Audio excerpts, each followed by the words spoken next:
Saboteur is it's a very personal story set with like World War II as a backdrop. So our main character, Sean Devlin, he's a former race car driver who becomes a Saboteur, actually inspired by a real person.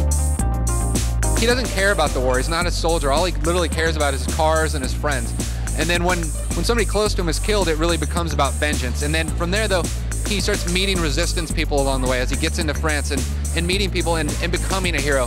So there's that kind of character growth. And along the way, we're teaching new mechanics and new tools for the player to grow along the way. And there is another system that I can't talk about right now, but there is another kind of character growth type system in the game that allows the player to kind of grow as they play through the game.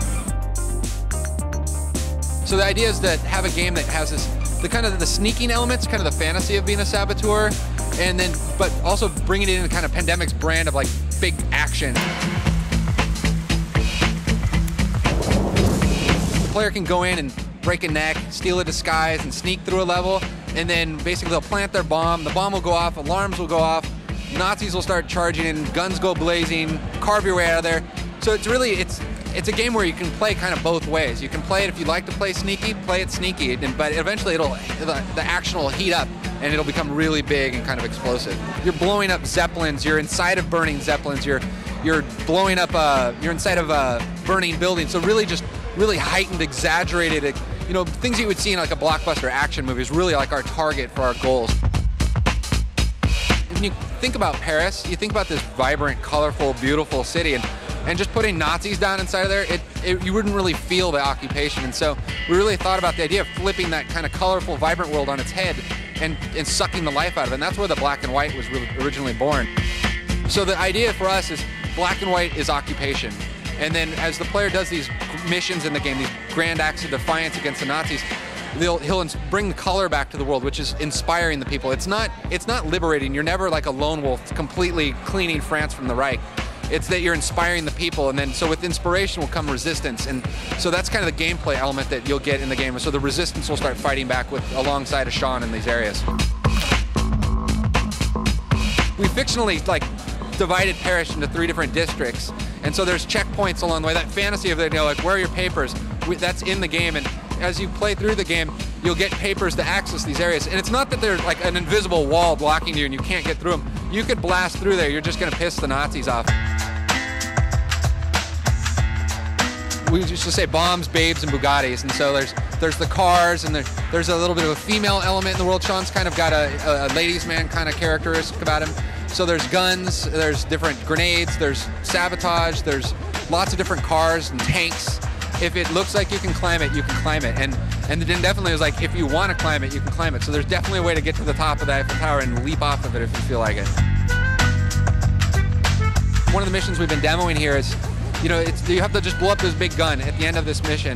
And so you're running through these Parisian buildings, climbing up, you know, shooting people. I could take a disguise and jump over through all these buildings and just really play it literally the way I want to play. And the ability to interact between using the melee and the stealth kills and then the gunplay, it's just fun the way that you can just blend back and forth and literally just adapt to the situation. There's definitely a bit of a violence aspect in the game, and, you know, shooting and gunplay and blowing things up in the game. But there's also kind of a mature content, kind of a bit of a sexuality to the game, and there's some key kind of love triangles that take place in the game, and there's also, like, when Sean escapes to Paris, there's this really key location we call the Belle de Nuit, which is a cabaret brothel, and there's definitely maturity inside of there. You can't skirt around that, really. Our missions are built around the idea of having these kind of set pieces that you normally don't see in this type of game, and so things that you normally only experience in a very level-based game, but then also blending that into the sandbox, and again, kind of letting the player play the way they want to play. And so, you know, there's times when you're climbing across buildings in Paris and having gunfights and hiding and blowing up towers. And there's also points where you're running through a burning Zeppelin, chasing your enemies in a very kind of linear, kind of scripted kind of moment. So there's a lot of storytelling involved in there, and that's really, having those kind of set pieces really allows us to deliver that. We wanted to make our collections type mechanics, and collections in quotes really, as interactive as possible.